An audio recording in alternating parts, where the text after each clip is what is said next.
Assalamualaikum warahmatullahi wabarakatuh.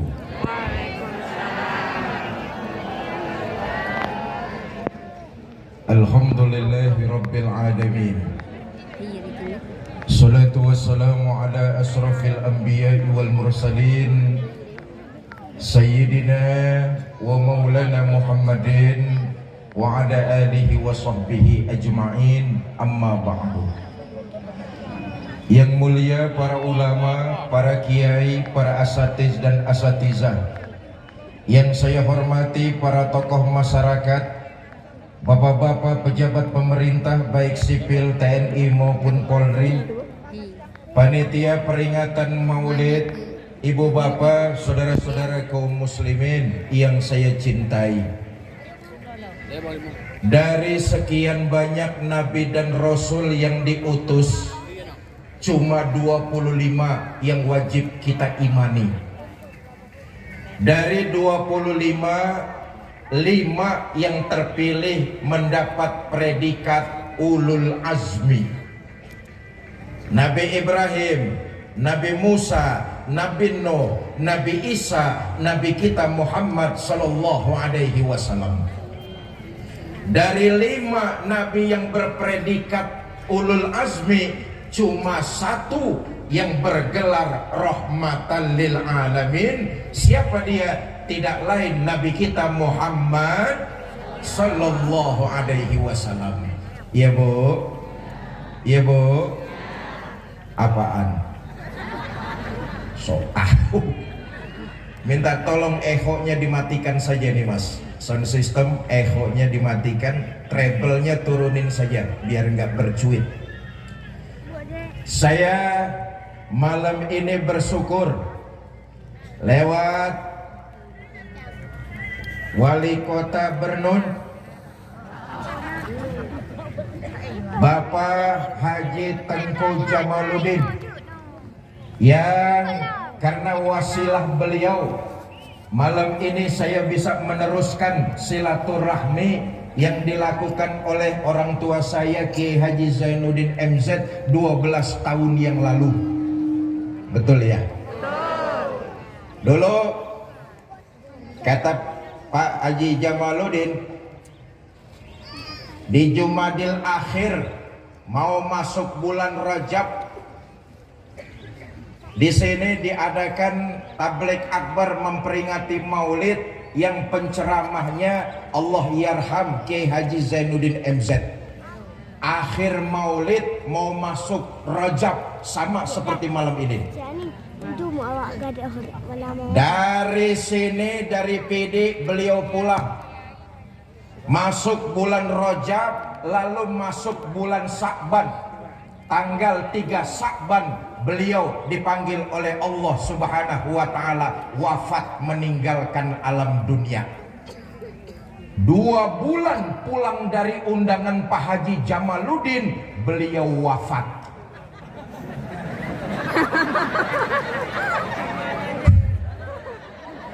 Makanya saya ngeri-ngeri sedap pidato di sini.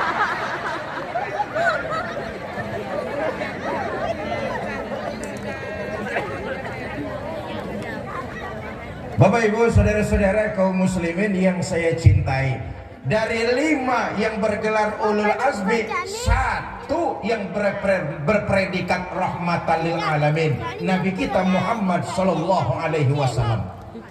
Allah menjelaskan dalam Quran, wa ma kana Allah yu'adzibahum wa anta fihim. Muhammad, selama kau masih ada di tengah-tengah umat, azab tidak pernah aku turunkan. Kenapa Allah tahan azabnya? Karena Nabi kita Muhammad sallallahu alaihi wasallam masih hidup di tengah-tengah umat. Inilah yang membedakan Nabi Muhammad dengan para rasul dan nabi-nabi lainnya. Sejarah mencatat Nabi Yahya diutus menyampaikan agama. Umatnya menentang, mereka semua dihantam dengan azab sambaran halilintar, mati.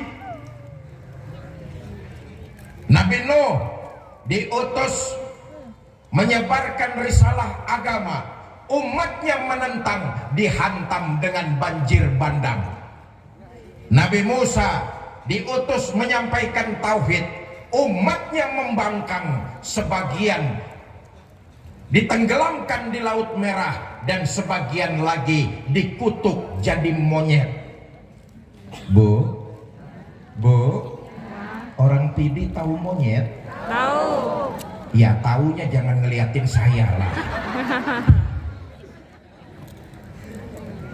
Berbeda dengan junjungan kita baginda Nabi besar Muhammad Sallallahu Alaihi Wasallam. Bagaimanapun kurang ajarnya umat menentang dakwah Nabi, Allah nggak turunkan azab. Kenapa? Nabi kita rahmatan lil alamin. Ayo kita lihat orang-orang kafir Quraisy bagaimana sangat kurang ajarnya menentang kebenaran yang disampaikan oleh baginda Nabi. Saudara, ketika dakwah di Mekah sudah tidak lagi kondusif, Nabi pindah dakwah ke daerah Taif. Sampai kota Taif, Nabi bukan disambut tapi disambit. Allahumma salli wa sallim wa barik alaih. Khatamun Nabiin, Sayyidul Mursalin, penghulu para nabi dan rasul. Dakwah ke kota Taif bukan disambut tapi disambit. Berdarah kakinya yang mulia, menghindar Nabi ke kebun anggur. Turun malaikat Jibril menawarkan bantuan. Muhammad, innallaha amarani an uti'ak. Muhammad, Allah memerintahkan kepadaku untuk patuh apa komando kamu. Kalau tadi dakwahmu di kota Taif disambitin sama mereka, sekarang juga saya angkat Jabal Uhud, saya timpakan kepada mereka biar mati semua. Bagaimana Muhammad? Kata baginda Nabi, jangan Jibril, jangan. Kamu disambitin, kakimu berdarah-darah. Biarin, ini resiko dari sebuah perjuangan. Perjuangan itu jalannya panjang, nggak mudah seperti membalikkan telapak tangan. Kalau sekarang bapaknya kafir, siapa tahu besok anaknya dapat hidayah masuk Islam. Itulah perjuangan Jibril. Kalau anaknya kafir lagi bagaimana Muhammad? Cucunya. Perjuangan itu panjang, nggak simsalabim. Susah Muhammad, susah.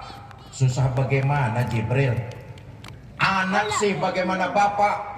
Biasanya kalau bapak kalong, anak kampret. Kalau bapak nyolong, anak nyopet. Ma fil abna, bagaimana bapak begitu anak. Enggak juga Jibril. Sudahlah, saya mau berdoa kepada Allah. Inilah rahmatan lil alamin. Disambitin, kakinya berdarah-darah. Yang nyambitin malah didoakan. Doanya bagus. Allahumma hdi qaumin fa innahum la ya'lamun.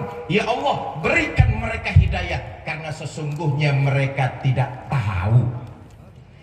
Bapak Ibu, saudara-saudara kaum muslimin yang saya cintai, tidak usah kita ragukan lagi betapa cinta dan sayangnya baginda Nabi kepada kita umatnya. Zahir dan batin, dari dunia sampai akhirat, Nabi cinta kepada kita umatnya. Periksalah sejarah, tidak ada seorang pemimpin pun di dunia ini yang cintanya kepada umat dan rakyat dari dunia sampai akhirat kecuali Nabi kita Muhammad Sallallahu Alaihi Wasallam. Apa bukti kecintaan Nabi kepada kita? Pertama,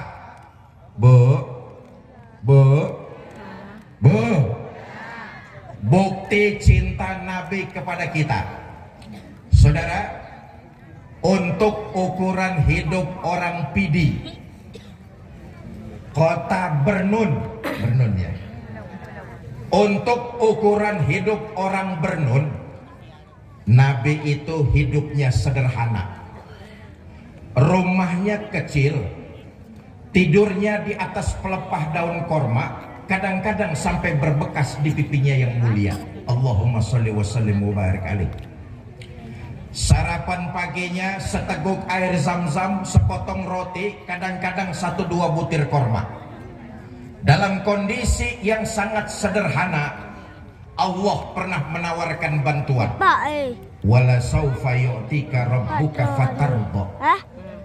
Muhammad, kamu mau apa? Minta saja, aku penuhi kebutuhan kamu, asal bisa membuat hati kamu senang. Mau apa Muhammad? Ngomong. Mau harta yang banyak? Ngomong. Mau jabatan yang tinggi? Ngomong. Mau pangkat yang luas? Ya terusin aja sendiri. Mau apa Muhammad? Semua aku berikan asal bisa membuat hati kamu senang. Ngomong saja. Dapat tawaran begini dari Allah, apa jawab Nabi kita? Izan ya Rabb, kalau memang demikian ya Allah, la arda wa wahidun min ummati finnar. Ya Allah, apa artinya harta yang banyak, jabatan yang tinggi, pangkat yang luas, itu semua tidak mampu menyenangkan hati saya selama masih ada satu saja umat saya yang ketinggalan di neraka. Walhasil Nabi lebih memilih umat dan rakyat hidup sederhana daripada bergelimang harta, pangkat, dan jabatan. Sekarang ada nggak pemimpin kayak begini? Enggak.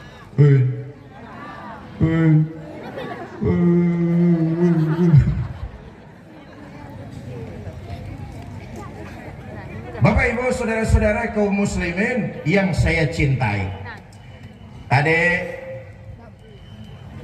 tokoh kita diantaranya Bang Nasir, dan Bang Rafli. Bang Rafli sudah menyampaikan sebaik syair Melayu luar biasa, ajaran agama. Hidup adalah perjuangan.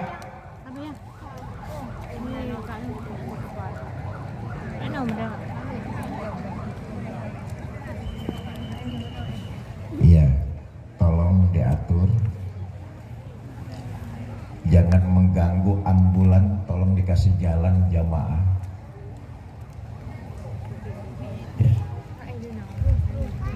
Sebentar, iklannya lewat dulu. Tadi Bang Rafli menyampaikan sebaik syair luar biasa. Hidup adalah perjuangan. Orang yang hidup tidak mau berjuang, laksana mayat yang sedang berjalan. Itulah yang diajarkan baginda kita Nabi besar Muhammad Sallallahu Alaihi Wasallam. Hidup adalah berjuang. Berjuang adalah penuh dengan keyakinan. Selama berjalan di atas nilai kebenaran, teruslah berbuat dan berjuang. Jangan pernah takut salah dalam berjuang.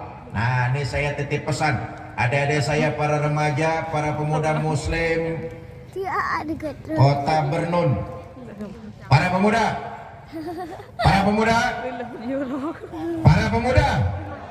saya titip pesan, hidup adalah perjuangan, dan perjuangan harus disertai dengan keyakinan. Berbuatlah dan berjuanglah di atas dasar keyakinan.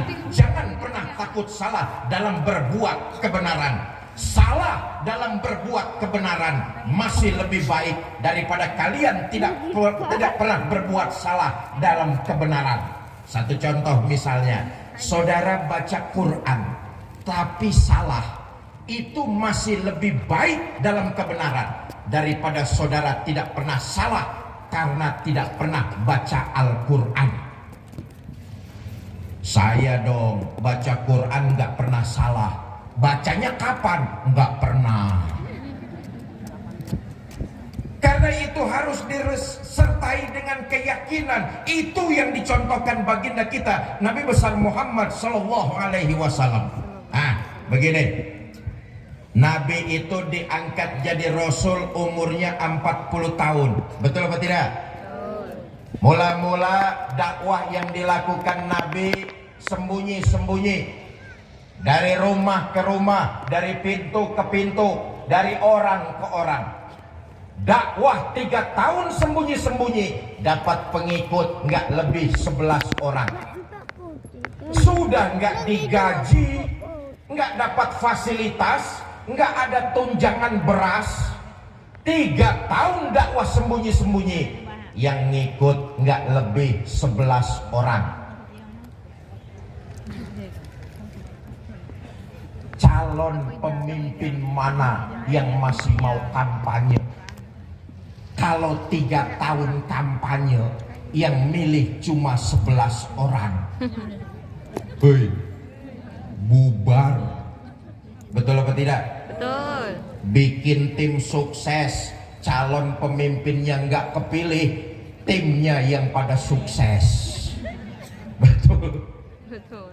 Nabi 3 tahun dakwah sembunyi-sembunyi, yang ngikut nggak lebih 11 orang. Dijalani oleh baginda Nabi dengan hati yang sabar, mengharap ridho Allah Subhanahu wa Ta'ala.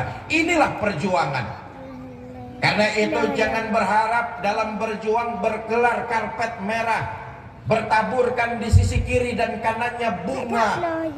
Berjuang itu akan datang onak dan duri, aral yang merintangi, karena memang baginda Nabi sudah mencontohkan hal-hal seperti itu. Berjuang pasti akan dihadang oleh rintangan, tantangan, dan masalah.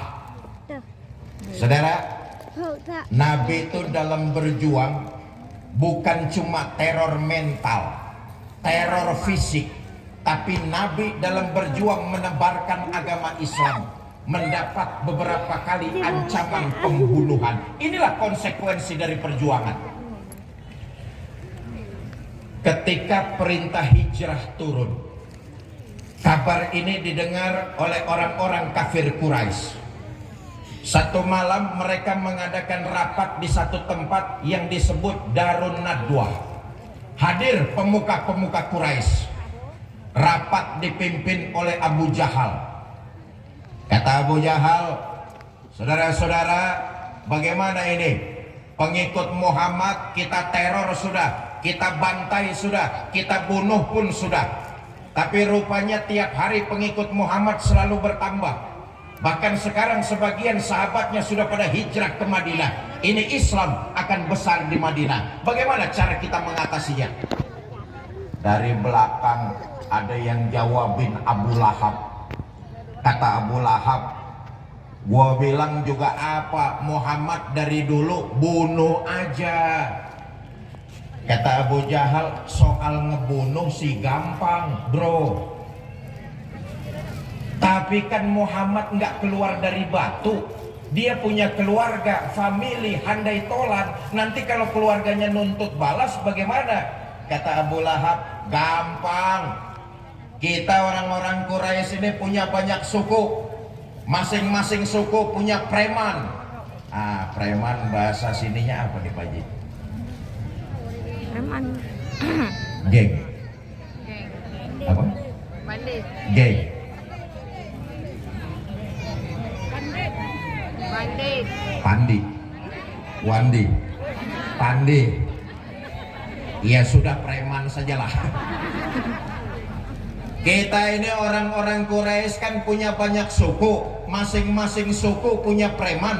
Kumpulkan premannya, rame-rame bunuh Muhammad. Nanti kalau keluarganya nuntut balas, mereka akan berhadapan dengan semua suku yang ada di bangsa Quraisy ini. Kata Abu Jahal, waduh, idenya Abu Lahab bagus juga. Bagaimana saudara-saudara? Setuju? Setuju? Baik, kapan kita bunuh Muhammad? Lagi-lagi Abu Lahab memberikan ide. Sudahlah, nggak usah lama-lama, besok malam saja kita bantai Muhammad. Kata Abu Jahal, oke, besok malam kita bunuh Muhammad. Tapi yang ikut rapat malam ini jangan sampai membocorkan keputusan rapat kita. Siapa yang membocorkan keputusan rapat malam ini, maka akan dikenakan sanksi. Bagaimana? Setuju? Setuju? Baik, rapat selesai, silakan bubar. Selesailah rapat, pulanglah mereka ke rumahnya masing-masing. Karena rapatnya sampai tengah malam, di rumah pada ditanyain sama istrinya, Pak, rapatnya kok malam amat, Bapak rapat apa rapet? Rapat Bu, besok malam mau ada pembunuhan. Pembunuhan? Iya. Siapa yang mau dibunuh? Muhammad, tapi jangan bilang siapa-siapa ya Bu ya. Iya Pak, iya. Besok pagi istrinya belanja sayuran. Ngobrol sama tetangganya, Mbak, nanti malam mau ada pembunuhan. Pembunuhan? Iya. Siapa yang mau dibunuh? Muhammad. Tapi jangan bilang siapa-siapa ya Mbak ya. Iya. Ini tetangganya ngomong sama tetangganya yang lain. Yang lain ngomong lagi sama yang lain. Begitu seterusnya. Dan hampir sesiang itu sebagian besar penduduk Mekah sudah pada tahu kalau entar malam mau terjadi pembunuhan. Tahu dari mana? Yaitu tadi dari gerakan jangan bilang siapa-siapa. Lepas maghrib kota Mekah sepi. Habis isya makin sunyi. Mendekati setengah malam masuk preman-preman yang disewa oleh Abu Jahal ngepung rumah junjungan kita baginda Nabi besar Muhammad Sallallahu Alaihi Wasallam. Saudara, malam itu di rumah Nabi cuma ada 3 orang. Baginda Nabi Muhammad Sallallahu Alaihi Wasallam, Sayyidina Abu Bakar As-Siddiq radhiyallahu anhu, dan Sayyidina Ali bin Abi Thalib karamallahu wajhah. Nabi ngomong sama Sayyidina Ali, Ali, labbaik ya Rasul, kamu gantikan saya ya. Gantikan apa ya Rasul? Tidur di atas tempat tidur saya. Ya Allah. Saudara bisa bayangkan menggantikan tidur pada saat malam rumah dikepung, itu kan taruhannya nyawa. Sama juga gantiin mati. Gantiin mati. Iya, kalau gantiin Jokowi enak. Ganti mati. Hebatnya Sayyidina Ali ketika itu masih muda belia. Beliau tahu resikonya mati, tapi nggak nolak. Inilah perjuangan dalam menegakkan nilai-nilai kebenaran. Jangankan berkorban tenaga, jangankan berkorban harta, berkorban nyawa sanggup dilakukan oleh Sayyidina Ali bin Abi Thalib. Padahal Sayyidina Ali kalau mau nolak jawabannya gampang. Umpama, Ali, kamu gantikan saya ya, tidur di atas tempat tidur saya. Kalau Sayyidina Ali mau nolak, jawabannya gampang. Ya Rasulullah, kenapa mesti saya? Abu Bakar saja yang sudah tuaan sedikit itu. Tahu resikonya mati, masih muda, beliau nggak nolak. Baik ya Rasulullah, saya akan tidur menggantikan tuan. Berangkatlah tuan hijrah fi amanillah. Abu Bakar, saya ya Rasulullah, ayo kita berangkat hijrah. Ya Rasul, sebentar.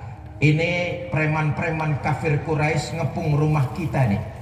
Bagaimana caranya supaya kita keluar, mereka nggak lihat ya Rasulullah. Nabi mengambil segenggam pasir, kemudian beliau membacakan ayat, wa ja'alna min baini aydihim sadda wa min khalfihim sadda fa aksaynahum fahum.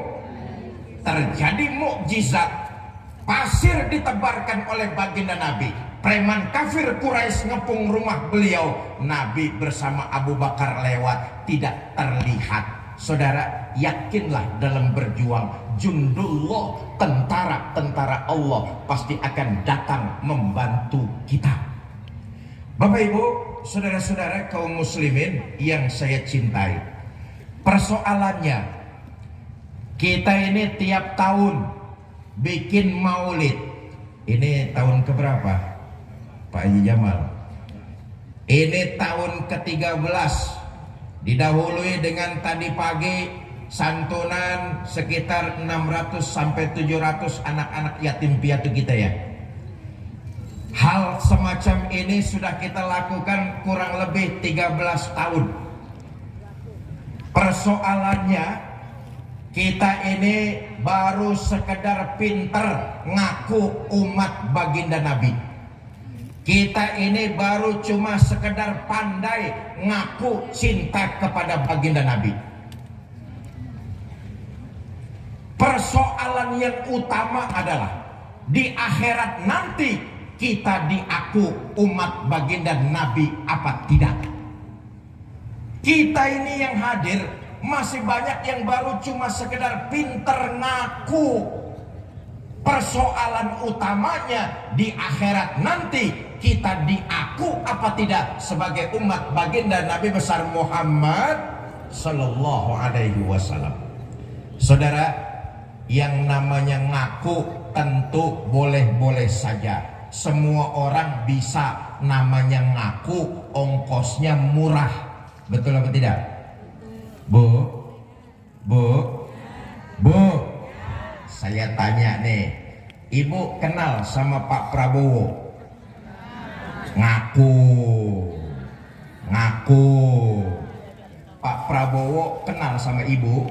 Nggak. Kasihan deh lu. Apa bedanya sama kita? Kita fasih mulut mengatakan cinta kepada baginda Nabi, ngaku.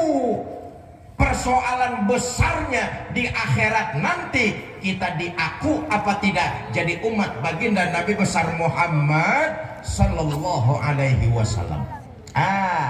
Kalau kita mau diaku sebagai umat baginda Nabi di akhirat nanti, kita semua ingin mendapat syafaat Nabi kita Muhammad Sallallahu Alaihi Wasallam. Pertama, berakhlaklah kita kepada Allah Subhanahu Wa Taala. Ini sesuai dengan amanat yang tadi disampaikan oleh PJS Bupati Pidi. Nabi diutus ke alam dunia tidak lain dan tidak bukan untuk menyempurnakan akhlak. Akhlak kepada siapa? Kepada Allah Subhanahu Wa Taala. Bernun bisa maju bukan cuma karena kecanggihan teknologinya saja. Pidi bisa jaya bukan karena perputaran ekonominya yang luar biasa. Bahkan Aceh, Indonesia bisa bermartabat di mata dunia kalau kita masyarakatnya memiliki moral dan akhlak yang mulia. Maka diutusnya Nabi ke alam dunia tidak lain dan tidak bukan mengajak manusia untuk berakhlak kepada Allah Subhanahu Wa Taala. 13 tahun Nabi di Mekah, beliau konsentrasi, fokus menanamkan kalimat iman dengan buhul la ilaha illallah. 13 tahun Nabi di Mekah menanamkan iman yang mantap ke dalam diri setiap manusia. La ilaha illallah. Kalau mulut mengatakan la ilaha illallah, itu artinya tidak ada Tuhan yang wajib kita sembah kecuali Allah. Tidak ada yang harus kita mintakan pertolongan kecuali hanya kepada Allah. Tidak ada yang kita takuti kecuali hanya kepada Allah. Kalau mulut kita la ilaha illallah, maka harus dibarengi dengan seluruh perbuatan kita dalam kehidupan ini. Sayangnya kita ini masih fasih beriman dalam ucapan, tapi jauh dari perbuatan. Mulutnya fasih benar, saya beriman kepada Tuhan yang Maha Esa. Dengar di kantor mau ada mutasi jabatan, kasak kusuk nyari embah. Mulutnya fasih benar, saya beriman kepada Allah. Di pasar dagangan pengen laris, kasak kusuk nyari dukun. Ada di sini yang kayak begitu, ada? Yang mana orangnya? Bapak Ibu, saudara-saudara kaum muslimin yang saya cintai, berakhlak kepada Allah artinya baginda Nabi 13 tahun di Mekah fokus menanamkan iman supaya manusia berakhlak menyembah hanya kepada Allah Subhanahu. Yang kedua, kalau kita mau diaku umat baginda Nabi nanti di akhirat, maka hidup tidak lain dan tidak bukan memperbanyak amal ibadah untuk bekal kehidupan kita nanti di akhirat. Nabi satu-satunya manusia yang dosanya sudah mendapat jaminan ampun dari Allah. Tapi lewat sejarah kita tahu ibadahnya baginda Nabi makin luar biasa.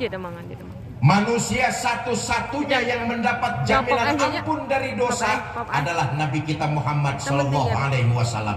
Tapi dalam sejarah kita baca Nabi kalau ibadah makin luar biasa, khususnya ibadah sholat. Umpama ada orang bernun, dosanya sudah mendapat jaminan ampun dari Allah, saya yakin itu orang sholatnya berhenti. Betul apa tidak? Nabi enggak, dosanya sudah mendapat jaminan ampun, tapi ibadahnya, sholatnya makin luar biasa. Ini mengajarkan kepada kita umat baginda Nabi bahwa hidup harus memperbanyak amal ibadah sebagai bekal perjalanan kita ke akhirat nanti. Maaf, ini semua yang hadir di sini kan calon-calon jenazah semua ini. Betul apa tidak? Ada nggak orang bernun yang hidup terus-terusan? Ada apa tidak? Nih semuanya nih calon-calon jenazah. Hei, bapak-bapak yang sebelah sini nih bakal mati apa tidak ini? Mati. Ibu-ibu yang sebelah sini nih bakal mati apa tidak ini? Mati. Ketua panitia bakal mati apa tidak? Mati. Saya yang lagi diri di sini bakal mati apa tidak nih? Mati. Kata Nabi, orang yang cerdas adalah mereka yang banyak mengingat mati lalu mempersiapkan bekal. Maaf deh. Nanti waktu jasad kita digotong orang ke kuburan, yang menghantarkan kita cuma 3. Ahluhu wa maluhu wa amaluhu. Keluarga, harta, amal. Nih yang nganterin kita ke kuburan. Tapi sayang yang 2 pulang. Siapa yang 2? Ahluhu wa maluhu. Keluarga dan harta pulang. Keluarga yang katanya sayang dan cinta betul sama kita, selesai kita dimasukkan orang ke liang lahat, pulanglah mereka ke rumah. Betul apa tidak? Harta yang kita cari siang malam pagi sore, boleh jadi akan cuma jadi rebutan ahli waris kita saja. Yang menemani kita tidak lain adalah amal dari perbuatan-perbuatan kita di alam dunia. Pak,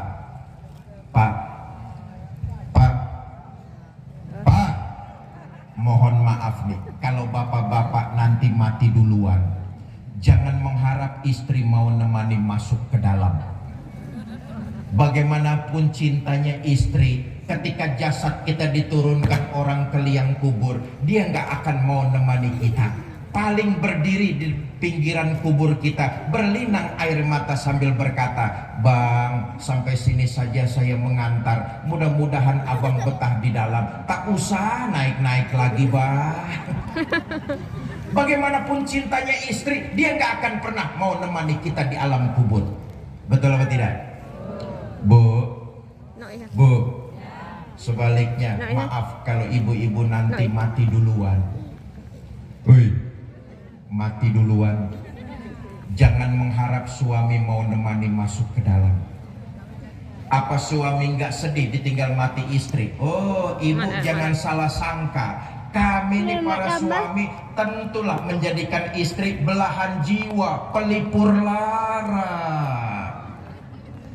Apa suami nggak nangis ditinggal mati istri? Ibu jangan salah sangka, kami ini para suami akan bercucuran air mata. Mata yang kanan, mata yang kiri melotot nyari mana gantinya ini. Yang nemenin kita nggak lain adalah amal ibadah kita yang kita lakukan di alam dunia. Nah, saya kembali, korelasinya baginda kita Nabi besar Muhammad Sallallahu Alaihi Wasallam adalah Nabi rahmatan lil alamin. Maka salah satu perbanyak bekal kita kehidupan di alam dunia, berbuat baiklah, nggak usah pilih kasih, nggak usah pandang bulu. Itu yang diajarkan Nabi kita Muhammad Sallallahu Alaihi Wasallam. Seorang Muslim kalau dia berbuat, landasannya mencari keridhaan Allah, kebaikan itu dicatat sebagai sebuah ibadah dan insya Allah nilainya berlipat ganda di sisi Allah Subhanahu wa Ta'ala. Karena itu seorang muslim diajarkan oleh baginda Nabi dalam berbuat kebaikan nggak usah pilih kasih, nggak usah pandang bulu, karena itu dicatat sebagai sebuah ibadah. Nabi nyontoin, saudara, di sudut kota Madinah ada Yahudi tua buta. Tiap hari Nabi datang berbuat baik. Apa yang dilakukan baginda Nabi kepada orang Yahudi tersebut? Nabi tiap hari nyuapin makanan. Allahumma sholli wa sallim mubarak alaihi. Lagi enak-enaknya disuapin makanan, ini Yahudi dengar di depannya ada orang lewat. Berdiri dia lalu pidato. Mas, yang barusan lewat di depan saya, hati-hati kalau ketemu Muhammad. Jangan dipercaya omongannya, Muhammad tukang bohong. Padahal yang lagi nyuapin dia junjungan kita baginda Nabi besar Muhammad sallallahu alaihi wasallam. Berhenti Nabi nyuapin? Enggak. Merah muka Nabi? Enggak. Nabi terus nyuapin dengan penuh kelembutan. Besok Nabi datang nyuapin lagi. Sedang enak-enaknya disuapin baginda Nabi, ini Yahudi dengar di depannya ada orang lewat. Berdiri pidato lagi. Mas, yang barusan lewat di depan saya, hati-hati kalau ketemu Muhammad. Jangan dipercaya omongannya, Muhammad tukang sihir. Nabi terus nyuapin dengan penuh rasa memuliakan, menghormati, cinta dan kasih sayang. Rahmatan lil alamin. Saya tanya nih, kira-kira orang kota Bernun masih mau nyuapin nggak kalau yang kita suapin ternyata caci maki kita? Hah? Suapin aja terus, tapi makanannya campurin racun sedikit. Bapak ibu saudara-saudara, apa saja yang dilakukan oleh seorang muslim, kalau itu nilai kebaikan, dilandasi dengan niat mencari keridhaan Allah, sesungguhnya dia sedang mempersiapkan bekal perjalanannya menuju ke akhirat nanti. Cinta kepada baginda Nabi. Yang kedua, memperbanyak amal ibadah dan menebarkan nilai-nilai kebaikan kepada sesama kita. Yang ketiga, kalau kita ingin diaku di akhirat nanti sebagai umat baginda Nabi besar Muhammad sallallahu alaihi wasallam, maka hidup hendaklah menjaga nilai-nilai silaturahmi. Hidup hendaklah menjaga nilai-nilai kesatuan, kerukunan dan kekompakan. Bukankah Nabi mengajarkan kepada kita? Beliau mempersaudarakan antara muhajirin dan kaum ansor. Ikatan akidah ternyata saudara jauh lebih agung dan lebih mulia daripada ikatan darah. Saya ulangi sekali lagi, ternyata ikatan akidah jauh lebih agung dan mulia ketimbang ikatan darah. Itu karenanya kita umat Islam sesungguhnya adalah keluarga besar. Jalin silaturahmi, jaga kerukunan, kekompakan dan persatuan. Saya katakan tadi sekali lagi, 12 tahun yang lalu Allah yarham Ki Zainuddin MZ hadir di sini. Malam ini saya ikut merajut kembali, saya hadir atas wasilah dari Pak Haji Jamal. Saya datang ke sini dari Jakarta berangkat sendirian. Saya hadir di sini, saya ngerasa bukan hanya sekedar tamu. Saya datang di kota Bernun, saya hanya merasa seorang keluarga yang datang ke tengah-tengah keluarganya. Kenapa? Kita ini umat Islam keluarga besar. Menghina saudara sama juga menghina saya. Menyakiti saudara sama juga menyakiti saya. Saya adalah saudara, saudara adalah saya. Di hatiku ada kamu. Asik. Karena itu kita keluarga besar umat Islam ini menjaga silaturahmi, memupuk persatuan, menjaga kerukunan adalah fitrah. Kita diciptakan oleh Allah berbeda-beda. Bahwa saya lahir di Jakarta itu qadarullah. Saya nggak pernah pesan lahir di Jakarta. Orang PD ada nggak yang dulu mesen lahir di kota Bernun? Ada apa nggak? Yang kita nggak pesen jangan diributkan.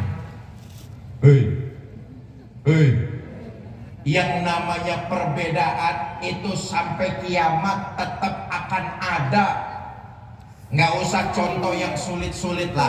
Malam ini yang hadir di lapangan terminal nih, ada nggak yang wajahnya sama ya? Jangankan wajah sama, senyum kita saja berbeda-beda.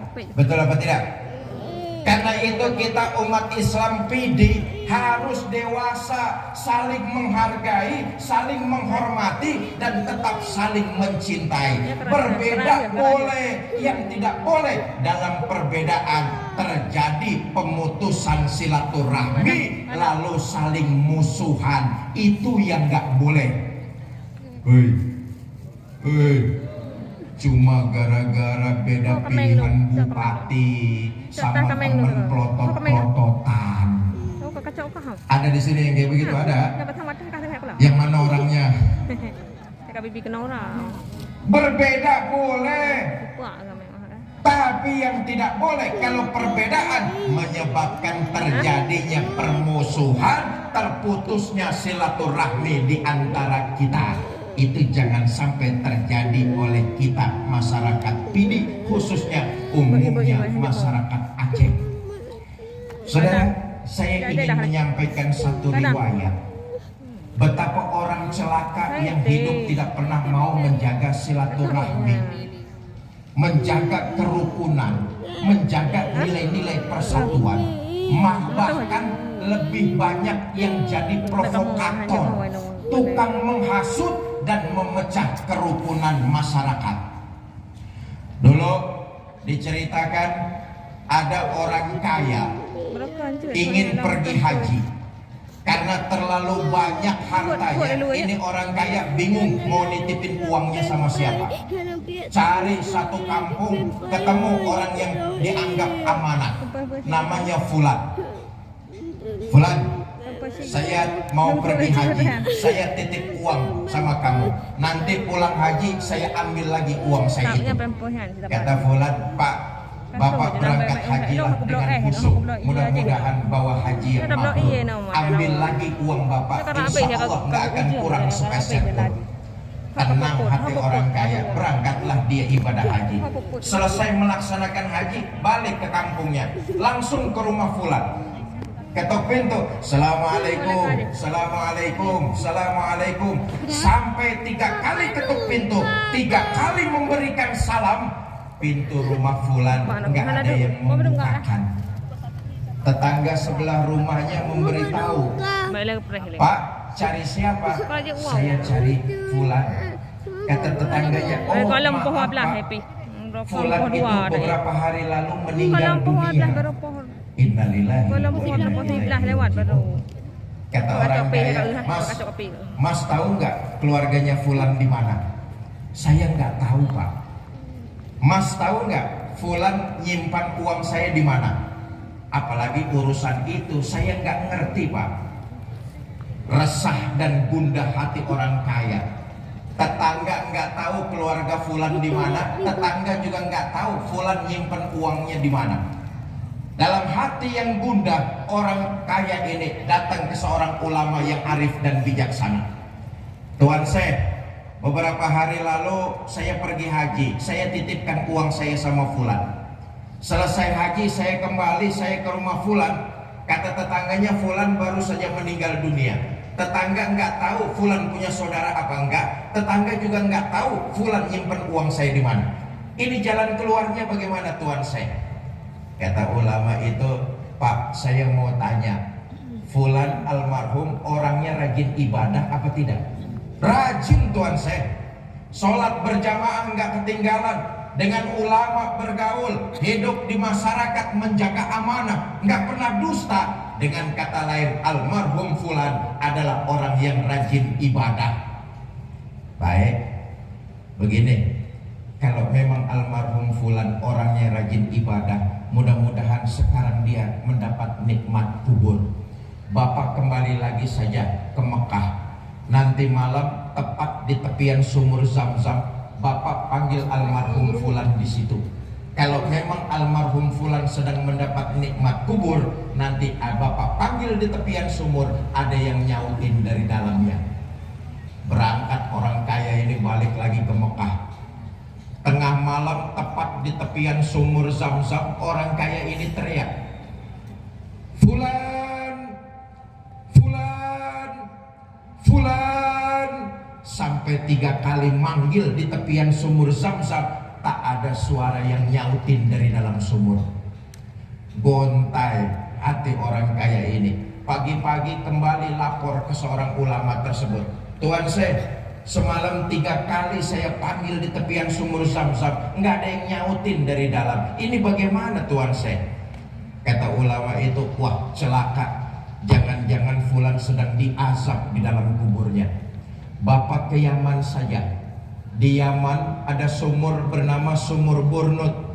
Kalau memang almarhum fulan sedang diazab di dalam kuburnya, nanti Bapak panggil di situ, ada yang nyautin dari dalam sumur." Berangkat orang kaya ke Yaman. Tengah malam tepat di tepian Sumur Burnut, orang kaya ini teriak, "Fulan, oi." Baru sekali manggil sudah ada yang nyautin dari dalam Sumur Burnut. Terkejut orang kaya. Kata orang kaya, "Ya Allah fulan, kenapa kamu sedang diazab di dalam kuburmu? Waktu di dunia kan kamu dikenal rajin ibadah, sholat nggak ketinggalan, dengan ulama bergaul, di mana saja pengajian kamu hadir, hidup di kampung menjaga amanah. Tapi kenapa kamu sedang diazab di dalam kuburmu fulan?" Kata fulan, "Pak, betul. Waktu hidup di dunia orang melihat saya rajin ibadah, sholat berjamaah, bergaul dengan ulama, hadir di pengajian. Di kampung saya menjaga amanah mati-matian. Tapi rupa-rupanya Pak, masih ada satu persoalan yang belum saya selesaikan waktu saya hidup di alam dunia. Mumpung Bapak datang ke sini, saya minta tolong Pak, temui saudara saya, sampaikan permohonan maaf dari kesalahan yang pernah saya lakukan dahulu." Tambah terkejut orang kaya ini. "Loh, kamu punya saudara fulan?" "Punya Pak. Ini alamatnya, temui saudara saya, sampaikan permohonan maaf dari kesalahan yang pernah saya lakukan dulu." Kata orang kaya, "Ya sudah, alamatnya sudah saya pegang. Nanti saya cari saudara kamu, akan saya sampaikan amanat kepada kamu." "Terima kasih Pak." Fulan, nanti dulu. Ngomong-ngomong, uang saya kamu taruh mana?" "Uang Bapak saya taruh di dapur di pojokan. Ambillah di situ. Insya Allah nggak akan ada yang kurang sedikit pun. Tapi saya mohon temui saudara saya, sampaikan warna apa?" Berangkat orang kaya mencari alamat saudaranya fulan. Ketemu, ketuk pintu. "Assalamualaikum." "Waalaikumsalam." Mas saudaranya fulan ya?" "Betul Pak. Saya ini saudaranya fulan. Saudara saya fulan itu beberapa hari lalu kan sudah meninggal dunia." Kata orang kaya, "Saya juga tahu, karena itu saya datang ke sini. Begini Mas, saudara kamu almarhum fulan sekarang itu sedang diazab di dalam kuburnya. Ini orang dikasih tahu bahwa almarhum saudaranya sedang diazab di dalam kubur, berlinang air mata, nangis terseduh-seduh."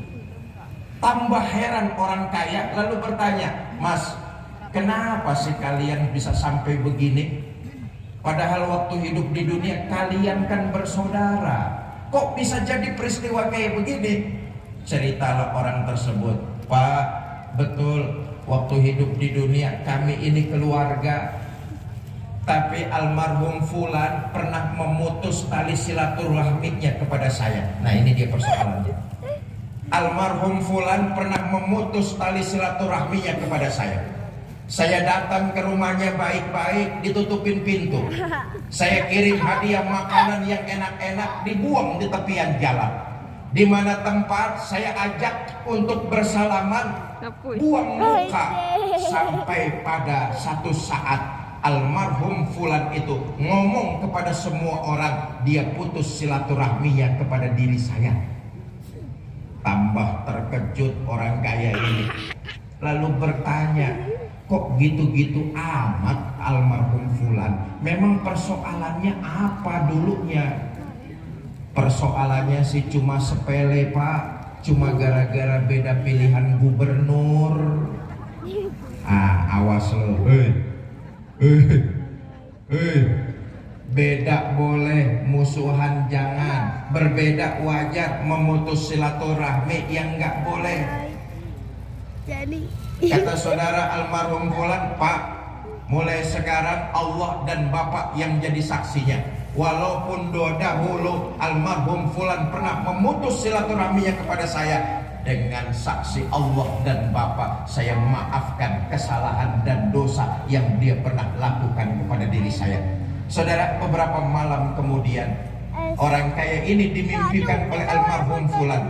Wajahnya berseri, bibirnya tersenyum, tersungging dengan mengucapkan kalimat terima kasih. Bapak Ibu, saudara-saudara kaum muslimin yang saya cintai, karena itu kalau kita mau diaku di akhirat nanti sebagai pengikut baginda Nabi, maka yang ketiga tidak lain dan tidak bukan jalin terus silaturahmi, jaga kerukunan, jaga kekompakan, dan jaga persatuan di antara kita.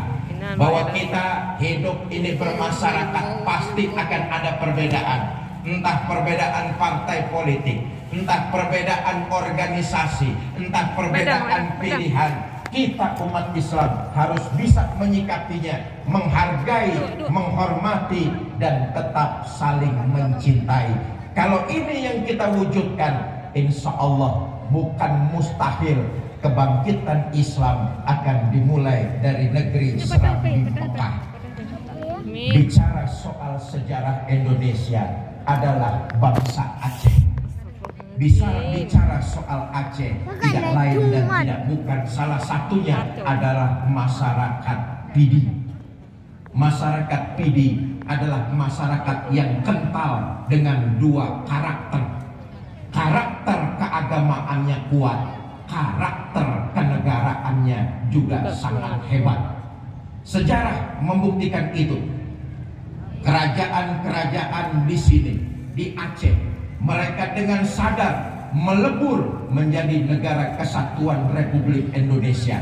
Bukan cuma itu, rakyat Aceh kemudian menyumbangkan pesawat pertama untuk pemerintahan negara kesatuan Republik Indonesia. Maka masyarakat Aceh umumnya kuat nilai agama dan kental kepribadian bangsa Indonesianya. Dengan menjaga kerukunan, menjaga kekompakan, menjalin silaturahmi, insya Allah kita akan tumbuh menjadi bangsa yang kuat dan disegani di mata dunia.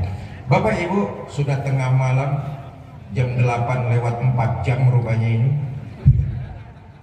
Mari sama-sama kita baca suratul Fatihah. Mudah-mudahan kita semua yang hadir di sini dipanjangkan umur dalam taat kepada Allah. Amin. Diberikan kita rumah tangga yang sakinah, mawaddah dan rahmah. Dikaruniakan kita keturunan yang soleh dan soleha. Diwafatkan kita dalam kondisi husnul khatimah. Di akhirat diaku sebagai umat baginda Nabi dan mendapat syafaat Nabi kita Muhammad sallallahu alaihi wasallam. Bitilkal niyah sayulillahi lahumul Fatihah. Warahmatullahi wabarakatuh.